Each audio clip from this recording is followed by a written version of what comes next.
নমস্কার বন্ধুরা, উত্তরাংশ কিচেনের পক্ষ থেকে সবাইকে স্বাগত। আজকে আমি তোমাদেরকে বেগুন দিয়ে পার্শে মাছের ঝোল করে দেখাচ্ছি। এই মাছ রান্না করতে বেশি মশলার প্রয়োজন হয় না, কিন্তু খেতে খুবই সুস্বাদু হয়। এখানে 8 পিস পার্শে মাছ নিয়েছি। এখন মাছগুলোর মধ্যে পরিমাণ মতো নুন, হলুদ আর একটু সর্ষের তেল দিয়ে ভালো করে মেখে 10 মিনিটের জন্য রেখে দিচ্ছি।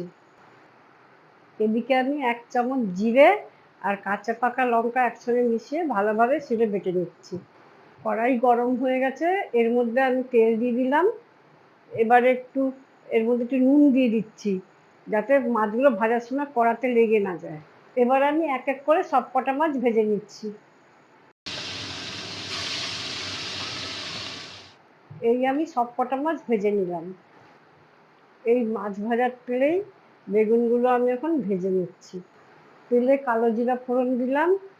এবার এর মধ্যে জিরে আর কাঁচা পাকা লঙ্কা বাটাটা দিয়ে দিলাম, আর দিলাম হলুদ গুঁড়ো আর স্বাদ মতো নুন। এবার মশলা ভালোভাবে কষিয়ে নিচ্ছি। মশলা কষা হয়ে গেছে, এবারে গরম জল পরিমাণ মতো ঢেলে দিচ্ছি। ঝোল ফুটতে শুরু করে দিচ্ছে, এর মধ্যে আমি ভাজা মাছ আর বেগুনগুলো দিয়ে দিচ্ছি। তারপর কিছুক্ষণ জাল দিয়ে নিয়ে এর মধ্যে কাঁচা লঙ্কা চেরা ধনে পাতা দিয়ে আমি নামিয়ে নেবো। এই দেখো, বেগুন দিয়ে পার্শে মাছের ঝোল আমার তৈরি হয়ে গেল। তোমরা এটা বাড়িতে অবশ্যই একদিন রান্না করে দেখতে পারো। তাহলে যদি তোমাদের ভালো লেগে থাকে তাহলে আমাকে একটা কমেন্টস করো, আর ভিডিওটা ভালো লেগে থাকলে লাইক শেয়ার করো, আর চ্যানেলটাকে সাবস্ক্রাইব করো।